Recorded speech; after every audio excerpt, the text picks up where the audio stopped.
So the Sacramento mission, if the map is here and you're looking at it from this perspective, we've got Sacramento as kind of the hub of activity, and then it fans out to the south and to the east. So on the north border, there's a road called Elkhorn that turns into the road Greenback.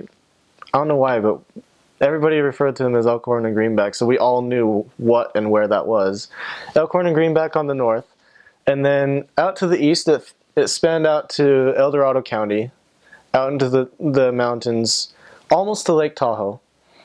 And then to the south, it went through Stockton, Lodi. The south border was Manteca and Tracy.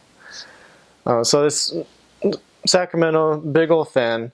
And there's a lot of different types of terrain, different kinds of places.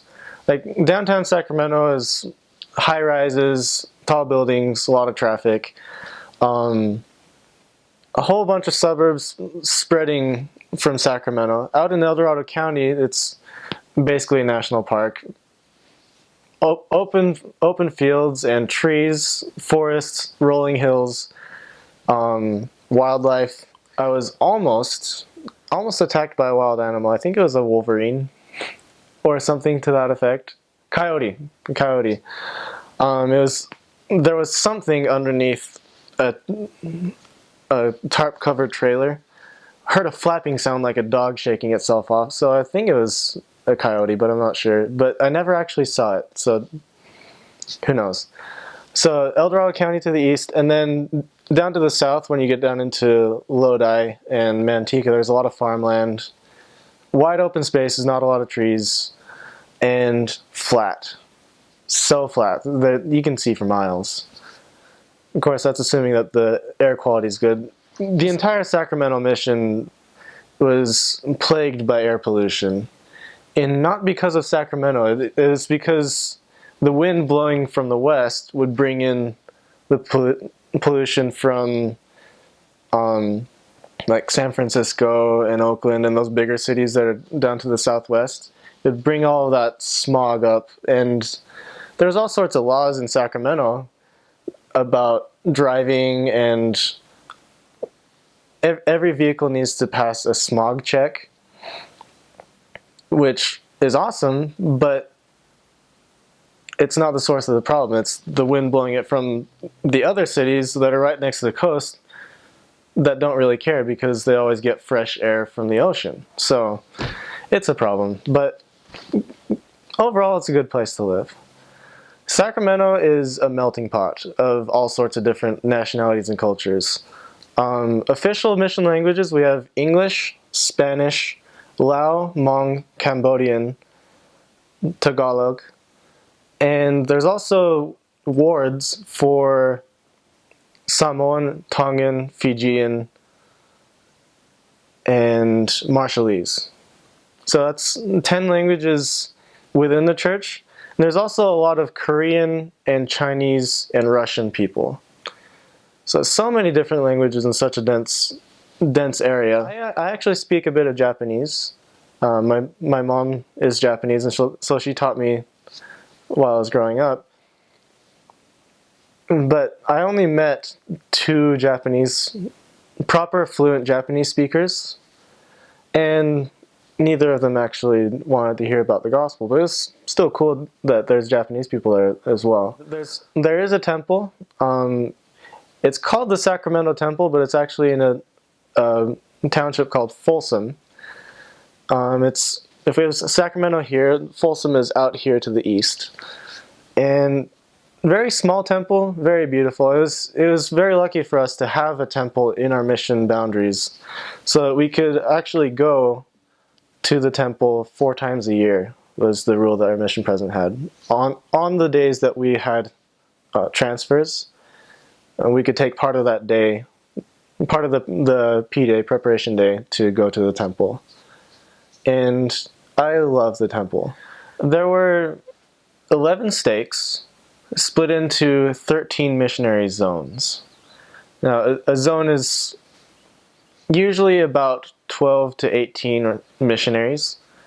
Divide that by 2 and you have the number of companionships.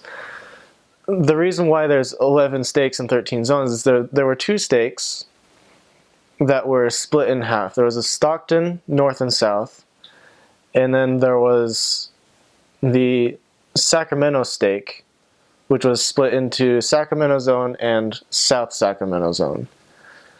So there's a lot of members in Sacramento, especially in the Folsom stake. Now, the Folsom stake is really small geographically compared to the other stakes in Sacramento, and it's nearly as membership dense as it is in Utah.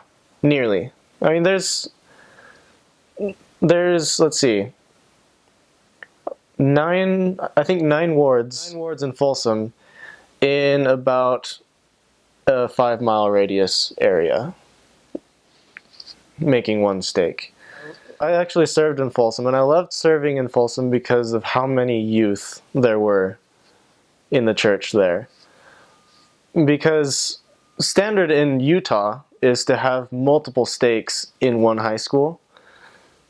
Go anywhere else and you have multiple high schools to one stake. Folsom is as close as you get to having that same sort of feel of camaraderie and supporting each other in the youth. They had, I think, 2 high schools to the one stake. Goodness, I love the youth. Concerning the languages that were spoken, there were a lot of Asian languages, Lao, Hmong, Cambodian, and Tagalog specifically. Lao, Hmong, Cambodian, Tagalog. 4 Asian languages were all combined into one branch called the Pacific Rim branch. And one of my companions, who was called to serve in English, but he was from the Philippines, so he spoke Tagalog fluently. And so he served in the Pacific Rim branch for 10.5 months, which is almost unheard of for missionaries. But it was amazing how much he was needed in that branch to strengthen and gather together the Philippine members. There was also a Samoan and Tongan ward, 2 of them actually. And there's a good handful of Polynesian missionaries who are called English speaking but serve in those wards because of their language and cultural understanding. So although in the Sacramento mission at least, although you may be called to one language, if because of your background you're needed somewhere else, totally possible, and in fact almost probable